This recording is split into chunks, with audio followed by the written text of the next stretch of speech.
MLB bets and analysis Wednesday, August 14th, guys. I took the day off yesterday, placed no bets. That's why we had no YouTube video. But we're ready to bounce back from Monday's loss. Could have won, it didn't, guys. Mistakes were made, but onward and forward. Not here to make excuses. I'm here to make a winner and predict today's games. So, big time lineup for today, guys. Going to cover two big games. I'm also going to be placing my bet live in front of you guys so you guys get that winner today. And as always, guys, if you guys are enjoying the show, learning from it, growing, making you laugh, something positive, all I ask for in return is for you to share the show, subscribe to the channel, like, and shoot a comment. That goes a long way. And the more you guys do that, the more encouraged I am to do this when NFL comes along, which I am planning on doing and adding little things that you guys are going to enjoy, like player props, more giveaways, more interaction, and maybe some live streams. So that's coming very soon, guys. And one last thing that I want to leave you guys off before going with the plays is, guys, discipline's key in this industry. If you guys are losing, if you guys have lost 2 in a row, it's good to take a day off. You don't have to take action every single day. Discipline is key in this industry, and it's just as important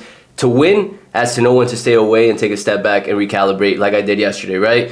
Typically, when you're losing, you want to get that money back right away and chase and double up so you're even or at least up a little bit in the week, and that typically bites you in the butt long-term, guys, and chasing is never a good strategy. So let's get to today's plays, guys.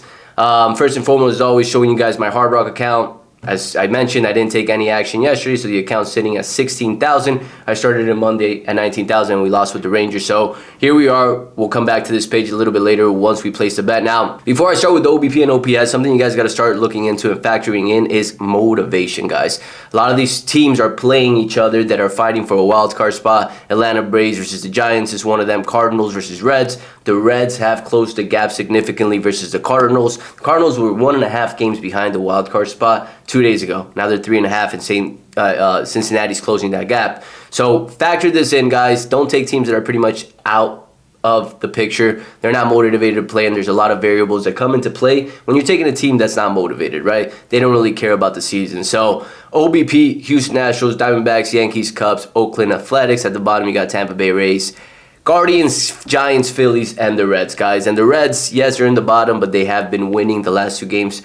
Big surprises in my opinion, especially Monday's win 6-1 against Tony Gray. But they're playing better and they are fighting for a position. So for today's games, guys, let's talk about the first game I'm going to talk about. Chicago Cubs at Cleveland, guys. So Cubs have lost the last 2, guys.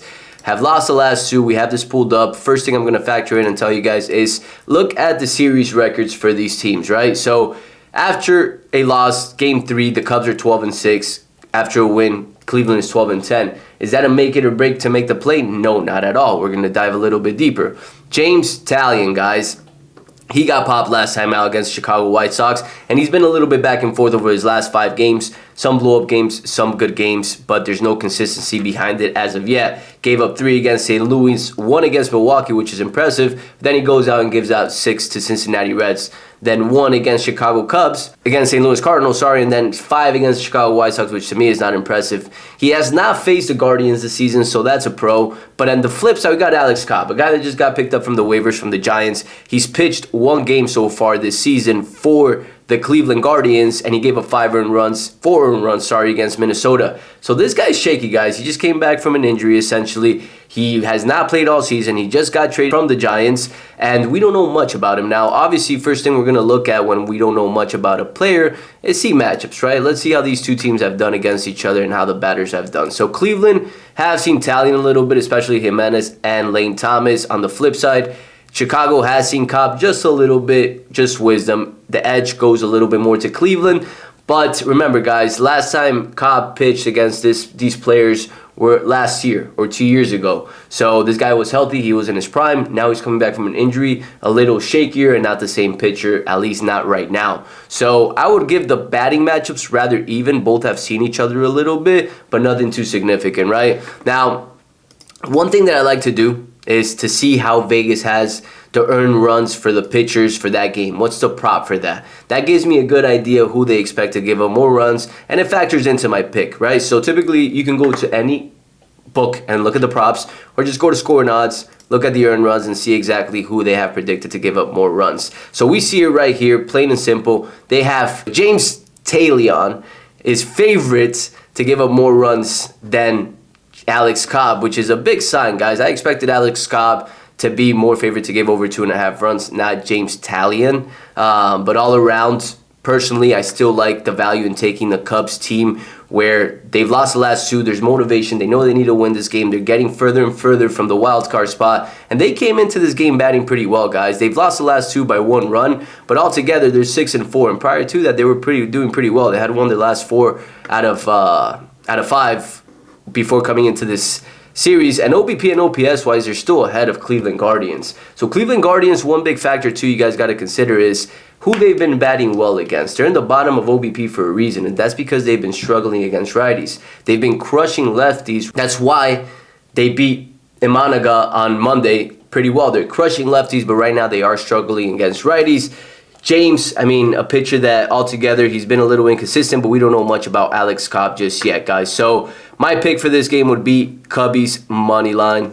Cubs money line. Cubs money line, and I will be going into the Hard Rock app and placing this bet now. A little bit different. The bet's being placed in the middle of the show, not at the end like typically we do it. So Cubs money line 3,000 to win 3,300. I love the value in this play. Pitching matchups rather 50-50, guys. As you guys saw, the matchups are 50-50. Now my edge in this game is Alex Cobb is coming back from an injury. He just got traded to this team. He just gave up 4 runs against the Twins. He's not 100%. Taylor, on the other hand, yes, he's been a little bit shaky, but he is a pitcher that typically comes through after a bad game. And we've seen that over the last 5 games, right? When he has a blow-up game, 6, right? For example, 6 earned runs. The next game, he gave up 1 against St. Louis. And typically, it's been like that all season. He's a veteran that can bounce back. Last thing we're going to look at this game is hitting versus started throwing hand, which I mentioned favors the Cubs, right? Yesterday or 2 days ago when we factor in the Cleveland versus lefties, they were crushing lefties. Now you see it versus righties is not the same. Last 10, 3.3, 4.7. So this matchup favors the Cubs, guys, and that's why we're taking them today. Now, game 2 that I'm going to be covering today is St. Louis Cardinals at Cincinnati, guys, which are the 2 afternoon games, so you guys can catch it on the YouTube show since it comes out at 2, 3 p.m. Eastern. Reds have won the last 2 games. Now we have Kyle Gibson on the mound. Kyle Gibson, we've talked about him multiple times. He's a pitcher that does better away than he does at home. And let's look at his last 5 games to see how he's been doing. So last time I gave up 2 earned runs against Tampa Bay, 4 versus St. Louis versus the Cubbies. And all around, he's a player that we can expect is going to give up runs. But he's a player that is also a veteran and can keep the runs to a certain degree lower than typical pitchers. Now for Cincinnati Reds, we got Emilio Pagan, a guy that hasn't pitched this season for them as a starter, and now he's coming into this game. They are missing pitchers. They have injuries in their pitching lineups, and they have to bring this kid in. And St. Louis Cardinals should be able to take advantage of this situation. Now, concerns for this game is how St. Louis is batting against righties, guys. St. Louis has been struggling all season, and personally, guys, I do like St. Louis Cardinals in this position, and it is my lean for the day on this game. But the way they've been playing, they've just underperformed all season. We've seen it. Their key players, Goldie, Arenado, have been the most inconsistent players pretty much of the MLB this season, if I'm keeping it real. So altogether, the pitching matchup favors St. Louis Cardinals. We did see the OBP and OPS favor St. Louis by a little bit. They're both in the bottom half. When we pull up matchups, we can't expect really for the St. Louis Cardinals to have seen Pagan too much, and they haven't. Whereas Cincinnati has seen Gibson quite a little bit. So, to me, this is a toss-up, but it's an important game for St. Louis. And again, I'm factoring in motivation. Now, one thing that I didn't look into and didn't talk about for both these games is where the money and support's going. So, we see right here through USIN, now these are early, they're going to fluctuate, they're going to change, guys, it's part of the game. Right now, we have majority of the money of the tickets going for Cleveland in this game, but the cash is going towards Cubs. So, we're seeing sharp action going to the Cubs. Not vice versa, same style here. We got 48% of the bets going for St. Louis Cardinals. Yeah, 59% of the cash, which is slight, nothing too crazy, but there are sharper action going towards St. Louis Cardinals, guys. So those are the 2 picks for the day. Main pick, I already went over it. Cubs money line, I already took it live in the Hard Rock app, guys. As always, guys, if you guys are enjoying the show, learning from it, growing from it, all I ask for is a share to your buddies. Like, comment, subscribe to the channel, and then along with that too, if you guys are looking for more in-depth analysis, my community is still available. I will be closing it at the end of the week. Last spots, if you guys are in, you guys are in. If you guys are out, you guys are out. I want to focus on the people that are there, and I'm going to help them grow and become experts at what I do every single day. All right, guys, so Cubbies money line, 3,000 to win 3,300. Lock it in, and I'll catch you guys tomorrow.